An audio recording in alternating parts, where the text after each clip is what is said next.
Hello everyone, my name is Raven Dixon, and I am thrilled to welcome you back to another episode of YWCA York's new talk segment, Let's Talk. This project aims to create a series of monthly videos featuring members of YWCA York to discuss relevant and important topics to help engage our local community. I am personally super excited for this episode, and I encourage you all to join us and partake in these important conversations. With that being said, let's talk. Hello everyone, welcome back to today's episode of Let's Talk. Today I'm here with Kim Bracey, the Chief Executive Officer of YWCA York. It is so good to see You as well. All right, are you prepared for today's topic? Yay, I am. Any conversation with our young up-and-coming leaders is one that I'd put right up there. So I'm ready. All right. So first and foremost, can you provide us an overview of the mission of YWCA York? Yeah. Wow. Again, I am the CEO, and I try to live out our mission most every day. Our mission is to eliminate racism and empower women. That's a short snippet of it. But for me, it's about changing lives and being impactful in all that we do, from the folks that are preparing lunch for kiddos to the child care providers, to those that are providing counseling services to our victims. Anything that is impactful and empowering to that person, for me, is living out that mission. And being able to oversee this entire operation of all of those activities is something I wake up to do with joy every day. Absolutely. Can you share some success stories or examples of impact resulting from YWCA York's mission? Yeah. This organization has been around for a long time. I recall being a child running through the hallways and learning how to swim right here in our pool. I consider myself a pretty darn good swimmer today. All right, I'm not winning any Olympic medals, but I can swim. That in itself, in my opinion, is empowering. I'm a little girl that lived a couple blocks away here in the neighborhood, and able to take lessons, learning how to swim, a skill that is with me for my life, and able to pass that on to my family members. I mean, or encourage them to come in here and get lessons. How about that? Is an impactful story to me. Now, more to the role that I'm in today. I mean, we see folks that have started in a position here at the YWCA. They've gone to school and worked their way up to another position. Now a manager, a senior manager, all because of the support, even tuition assistance in some cases that was received, to be able to continue to make a difference in their own lives. To me, that's the story. That's making an impact, particularly in a woman's life, making her more sound, more prepared, more ready to take on the world. Absolutely. Yeah. From learning how to swim to seeing people do it around here on their own. Thank you. What partnerships or collaborations does YWCA York engage in to further its mission? Yeah. We can't do this work by any stretch of the imagination by ourselves. There's 175 employees here, a senior leadership team that's out of this world. But we need partners all day long. We need folks with any number of activities. You and your boyfriend were with us for Walk a Mile. Volunteers like that to help out with our events, advancing the mission, the causes. We couldn't do it without them. I don't want to start rattling off names. I thought about this, and I'm going to get in trouble because I'm going to forget someone. But when we think about eliminating racism or equity, we can't forget the CRC that's here in York, working towards that same just cause. We cannot forget the partnership with the York City Human Relations Commission, working for equity across the board with everyone. And then I think about law enforcement. Our relationship with the district attorney's office helps us when we're assisting victims who have been victimized through domestic violence or sexual assault. We can't advance that person's issue or help them through their crisis without the partnership of law enforcement. So our work is because of relationships throughout the community. Thank you. With YWCA York, are there any specific services you offer to the public that you could further talk about? Yeah, lots of them. Again, I talked about my story of learning to swim. That is offered to the public. We have family swim nights even. So our pool and services like that are available to the public. Go to our website and you can find out that information. We offer a full range of childcare from 6-week-old little babies to 17-year-old kids and everything in between. From our infant toddlers standpoint, we offer that care to families at an affordable rate. I believe we accept other assistance, subsidy as well. All of that information is also on our website, but we are one of the largest childcare providers in York. I tell people we are the largest, and I think we are, but along with that comes a whole lot of other expectations, at least from me. I mean, providing affordable quality care means everything. And I'm talking quality from the time you walk in this building. You find a clean environment, quality from the customer service, quality from the paperwork that has to be completed, quality from being compliant. Your child is in a quality environment here at YWCA York, and we pride ourselves on that.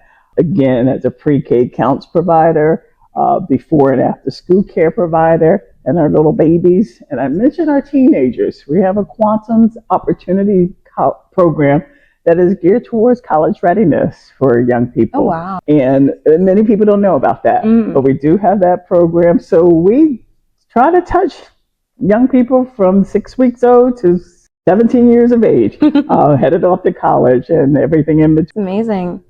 With that, looking ahead, what future initiatives or developments are YWCA York planning to advance its mission? Yeah.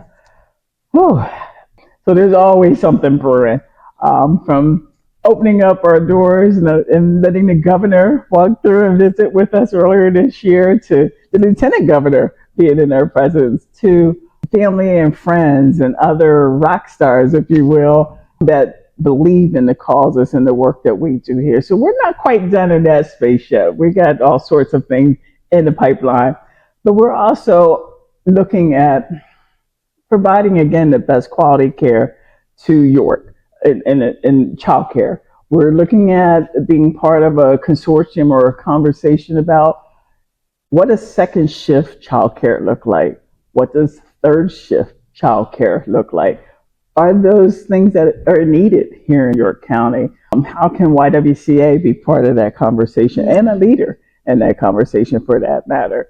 I find that to be a bit on the horizon. We are indeed completing our strategic plan update that will take us through 2025 into the next 3 years of what exactly YWCA York does well, should hone, and should really lead for York County. So it's interesting that that's coming to fruition as well. We're working with our board members and a great consultant to really help us lead that effort and help us determine our future. But we want to continue to provide good service throughout York County, and with a smile, of course. How would you say YWCA York differs from the other YWCAs? And Bracey? I'm here. Yeah, we're everything for our community, and we try to be just that. We try to provide empowerment to folks. We realize we don't always get it right. We're willing to admit our errors and fix it. So I think you get that humanity when you walk through the doors of the YWCA. You're treated like a human being. You're feeling welcome from the time you walk in to the time you leave. I want to know, what is your favorite memory working here at YWCA York? Well, I've only been here since July 2022, and I'm still establishing memories. How about that? Favorite memories so far? We hosted our first annual event earlier this year in January, Justice Gala. It is an anti-human trafficking formal event. We were all dressed up in gowns, and it was in honor or memory of one of our dearest colleagues that passed away while working with us. The fact that we were able to bring to fruition, something she wanted to see done, and in the work that she does in anti-human trafficking, makes me feel good. And it's an annual event, so we're already talking and making sure we're on par to have the event in January 2025. You know, it's a favorite memory because we made it come to pass. It's sad that we don't have a friend with us anymore, but she lives within us, and in memory of the work that we're doing here, we're going to continue to honor her in that way. So that started under me. I'm excited about that. So that's a good thing for me. A lot of the great work YWCA York has done or is doing has been around for decades. I'm only here after COVID to help hone things, clean it back up, and get things rocking and rolling again in our community. But the YWCA York is an establishment that's been here doing great things for our community, and we only endeavor to continue to do that. Thank you. You're welcome. So what are any challenges faced by YWCA York in fulfilling its mission, and how does it address them? Yeah, like most nonprofits, I guess, in York County, funding is always a challenge, right? So that's a no-brainer, but never enough dollars, and then the dollars that are available are not quite where you need them to go or be able to use them for. So raising money continues to be a challenge for YWCA York, as it is for most every other nonprofit in York. The expectation to eliminate racism, I think, is right up there as well, too. And it is such a hard topic for many to talk about and to address and to change in our country, our state, in our county, in our city. And one little organization like this is charged to lead it. Can be a challenge, good and bad challenge, if you will. We're always up to the fight, but we have those in the community that don't even want to hear the word race or think that racism is a problem when it is. So, that becomes a challenge, changing mindsets. But it is such a joy when children of different backgrounds, races, see me and are giving me a hug. And any given day, I may have a different hairdo, but they still recognize Miss Kim, and they come up and want a hug. And they don't care what I look like, and I don't care what they look like. To see a little white child wanting to hug Miss Kim, it means we're making some difference here. And good parenting going on too, by the way. But to know that it's not in kids, and that our future is right there with them, and that it can be changed, makes me feel good every day when I have that opportunity. That's a very good point. I want to thank you for coming on Let's Talk today. Did you have any final closing remarks you'd like to say about YWCA York? I am super excited to have young leaders like yourself empowered to come up with creative ideas to make things like this come to pass. I look forward to the next thing that you're going to be doing, and I'm honored to have been on your show. Thank you. Absolutely. It's an honor to have you.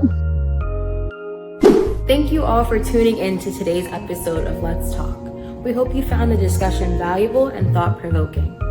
Don't forget to follow our social medias and hit that notification bell so you can stay in tune with our upcoming episodes. Your feedback is extremely important to us, so don't forget to comment down below and leave your suggestions of episodes you'd like to see next. Let's continue the conversation and keep working towards positive change together. Thank you. And until next time, I'm Raven Dixon. Let's keep talking.